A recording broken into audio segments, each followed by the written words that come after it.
High, চলে এলাম আজ একটা নতুন ব্লগ নিয়ে। আজকে ওয়েদারটা খুব সুন্দর ছিল, না ছিল বৃষ্টি, না ছিল বেশি রোদ।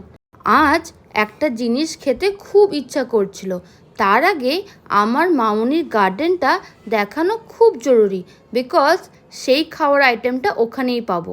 এই গার্ডেনে কাগজ ফুলের গাছ, তারপরে অনেক রকমের জবাও আছে।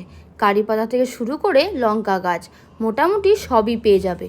এবার দেখাবো উচ্ছে গাছটি, যেটি কিন্তু খুব বড় হয়েছে। অ্যান্ড আগে যেটা বললাম, আমার খেতে খুব ইচ্ছা করছিল উচ্ছে পাতার বড়া। দেখো পাতাগুলো কি সুন্দর কচি কচি। পাতাগুলো এক এক করে আমার মামুনি তুলে নিচ্ছে। এই দেখো কি সুন্দর কতগুলো পাতা তুলে নিলাম। এবার পাতাগুলোকে ভালো করে ধুয়ে কুচি কুচি করে কেটে প্রথমে হলুদ, লবণ, লঙ্কার গুঁড়ো, পরিমাণ মতো কালো জিরে, অল্প পোস্ত, একটু চিনি, জাস্ট ব্যালেন্সের জন্য চালের গুঁড়ো দিয়ে সুন্দর করে মাখিয়ে নিলাম। এবার মাখাটাকে গরম প্যানে রিফাইন অয়েলে গোল গোল করে এক এক করে ফ্রাই করতে দিলাম।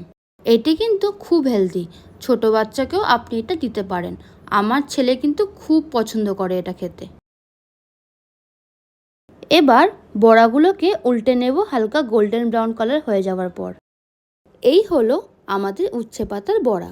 তোমরাও বাড়িতে বানিয়ে জানিও কমেন্টে কেমন লাগলো খেতে। আজকের মতো এতটাই, দেখা হবে নেক্সট ব্লগে। বাই।